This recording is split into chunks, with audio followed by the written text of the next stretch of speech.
I'm assuming that now would be a good time to start our final presentation by Dick Gray. And so I'm going to begin with a short introduction for Dick. I first met Dick in 1980.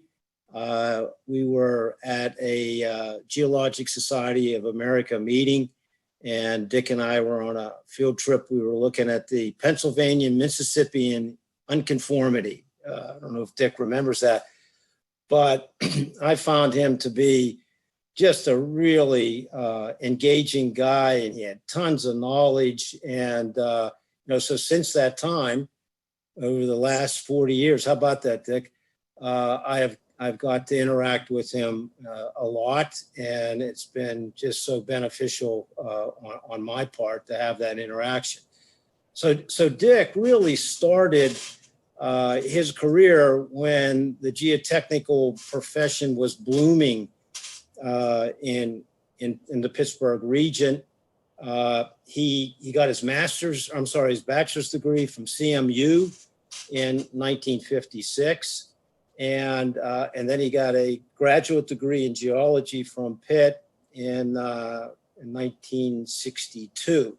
So he has allegiance to both the big universities in our area. And during that time, he started working with Dapollonia consulting engineers when he graduated from CMU. And in the Pittsburgh area, there was a lot going on at CMU related to Dr. Dapollonia's work. And at Pitt, Achenhau was a big player in this particular area. So those two professors really spawned off a whole universe of interest in these topics. And Dick was all part of that. He was one of Elio Dapollonia's lieutenants, and did a lot of interesting work under his direction. He eventually rose up through the ranks, and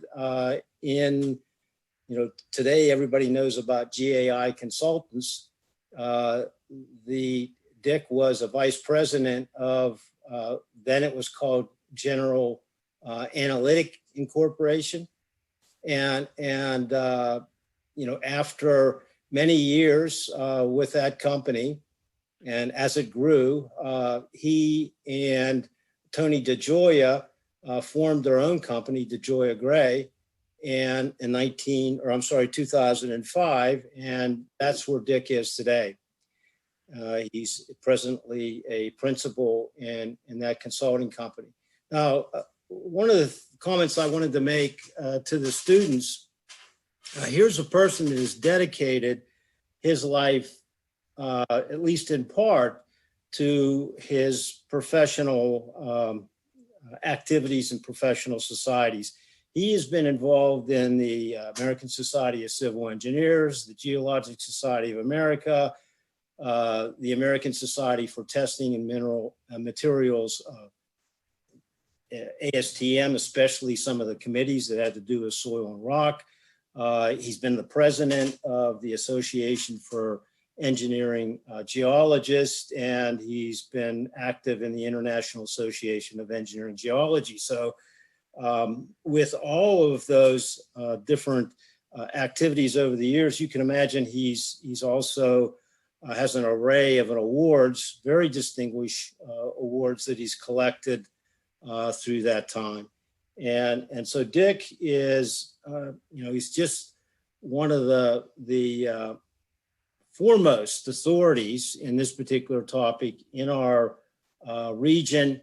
And we are so lucky to have this opportunity to listen to Dick kind of summarize his thoughts on this landslide problem.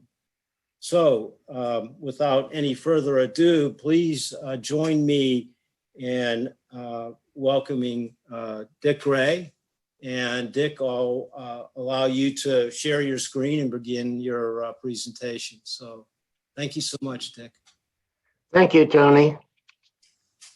It has been a pleasure to participate in this landslide workshop.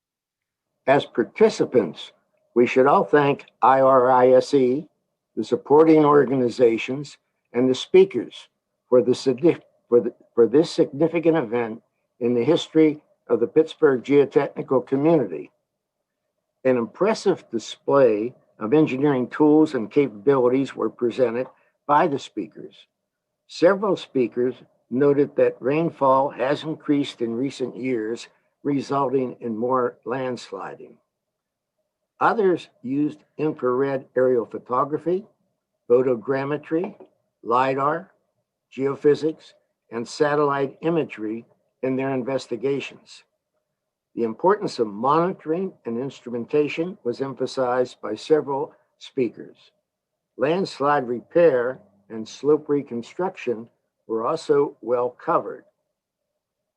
I'd like to close by focusing on some basic ideas. Colluvial slope formation and peak and residual strength.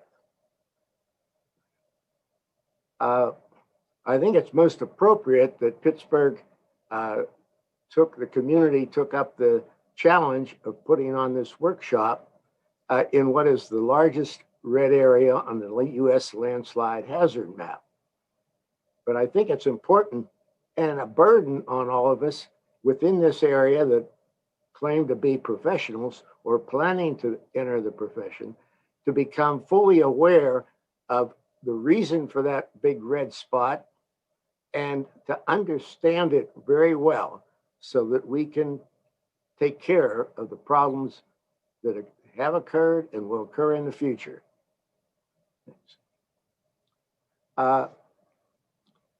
This sketch is something that George Gardner and I saw at McMakin, West Virginia in the early 70s.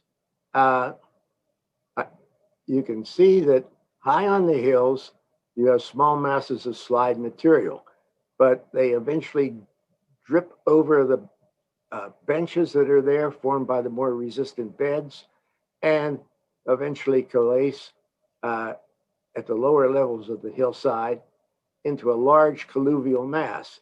And in this case, since it's the Ohio River, they're interfingering with alluvium. But I think an important thing to remember here from this sketch is that there are numerous failure surfaces. And so when you really start working on a large colluvial mass, monitoring of the slope and instrumentation are going to be important to understand the colluvial mass. Next. This is a sketch of a thick colluvial cover. As indicated, these things can be up to 30 meters thick. The slope angles at the lower portions of this hillside may be as flat as 7 to 10 degrees. And again, if we're interfingering in the Allegheny River Valley or the Ohio, we can see the colluvium interfingering with the glaciated material. Next. But go back. Go back. That's it. It's important to understand that creep is a big factor, is the most important factor in the colluvial soils. Our rocks are generally soft and they weather the clay materials, and the creep produces weak zones within them. And that's the reason for the big red spot. Let's take a look at the next slide. This is at we're in West Virginia. This is one of the first big jobs where we really started to identify the extent of the colluvial slides and how large they could be. I foolishly looked at this site at the beginning, driving into it, and there was a rock shale outcrop, and I said, oh boy, it's shallow drilling. And then our field engineer didn't report in for a couple of days, and I finally caught up to him and said, "Where have you been?" And he said, "Well, we just went into sand and gravel at 90 feet." And I said, "Whoops." I was figuring it was 15 or 20 feet to rock. But the important thing in this slide is the creeping action produces slick and slided surfaces that that control the strength of the soil mass. There's a geologic pick in the lower right corner of this photograph, but this material was very stiff, and the colluvium is quite often very stiff to hard overall, but with these weak zones in it, they control the actual movements and behavior of those slopes. And that's because with the creeping action with these fine-grained clay soils, we go from peak strength to residual strength. Let's look at the next slide to get an idea of how much it drops. First of all, with the creeping action, we lose our cohesion, and instead of friction angles of 20 to 25 degrees, the residual strength values are more likely 8 to 16 degrees. And that's a very important drop in strength. So we've got to keep that in mind. And also as young engineers, I've run across people who think it can't be as low as 16 degrees or 12 degrees. We use 20 or 25, so I can get a factor of safety of 1.5 on my fix. Do that at your own jeopardy, or perhaps you should get into another business. I won't say which one, but certainly not a technical one, because these are realistic strength values. Next. Those were the main points I wanted to make. And I thought that I've put together a list of references. And I think if you haven't read any of these, or if you haven't read any of them in the last 5 or 10 years, you should go back and read them. There's a fantastic amount of good information that was developed starting with Dapp's work on the Weirton Slope, then Jim Hamill and Norm Flint's work on I-79. And so we've been very fortunate to have a great number of people who were very good at their business, quickly understand what the problems were, and share that information through papers and workshops such as this, and field trips. So we can be thankful for these people. And I personally want to thank Dapp for being my mentor as a student and for many years. And it was a great education. So thanks very much, and best wishes in your career. Go ahead, Tony. Thank you, Dick. That was excellent. We've got one question. Kathy, I think she's just reiterating your comment. For all our advancements in technology, the fundamentals remain. Understanding colluvial materials, creep, karst formations, residual strength, the source of water and fluids. So, I think she was confirming everything you just said, that still is one of the remaining fundamental parts of this puzzle that we need to solve. Also, Kathy asked which models to use to model soil rock behavior. That's an interesting question. You have any thoughts about that, Dick? I'm sorry, Tony. I think Kathy was referring, and Kathy, if you want to actually ask this question, but it looks like she is asking. I'm here. Yes, sir. Yeah, go ahead, Kathy. I can ask. So I find that in a lot of projects where we, in particular, where we have to go in and conduct forensic work, right? Or like www, what went wrong? I find that sometimes when I ask what I think is a fundamental question, what model did you use and why? A lot of folks can't really answer that. Sometimes they point to a computer printout or to really and truly some very nice cutting edge technology, and that doesn't really address my question.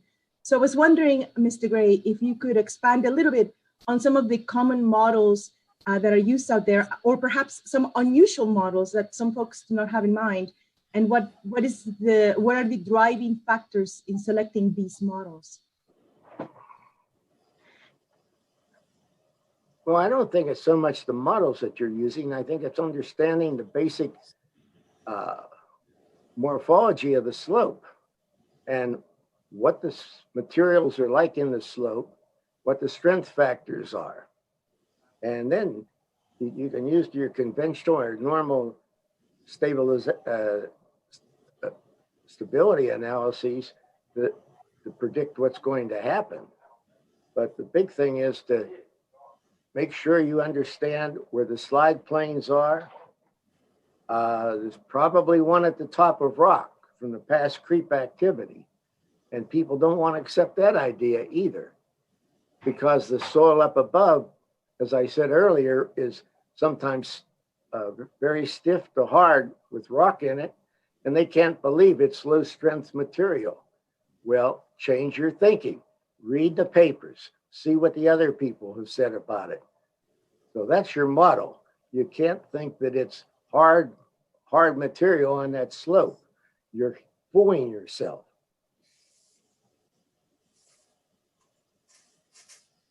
Okay, let's see. I think that's it. Does anybody else have a question for Dick? You can ask it via the mic. I don't see any more in the chat room. Well, here's one from Eric.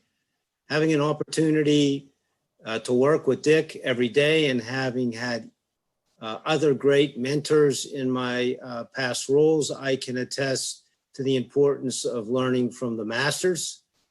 They form the foundation of our understanding that we will be drawn upon forever. What a nice comment, Dick. I don't think you have to answer that. It's just singing your praise. So does anybody else have any comments?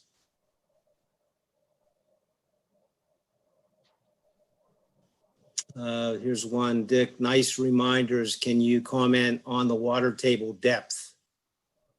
That's an interesting question.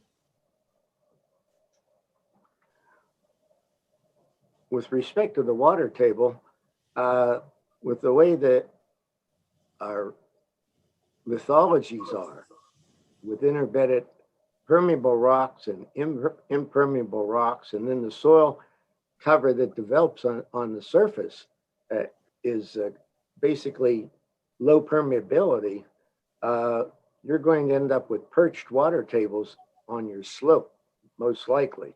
So again, it's monitoring, having standpipes or piezometers in the slope so that you know what the water levels really are doing.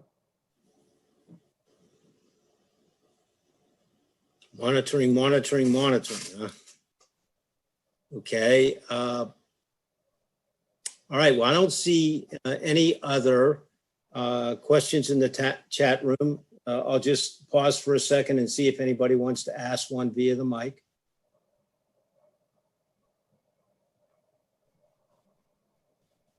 Okay. Well, I would certainly like to thank Dick for an excellent presentation. It's really great to see you, Dick. And, you know, I'll say for everybody that we really appreciate you taking the time to tell us what you think about this most important subject.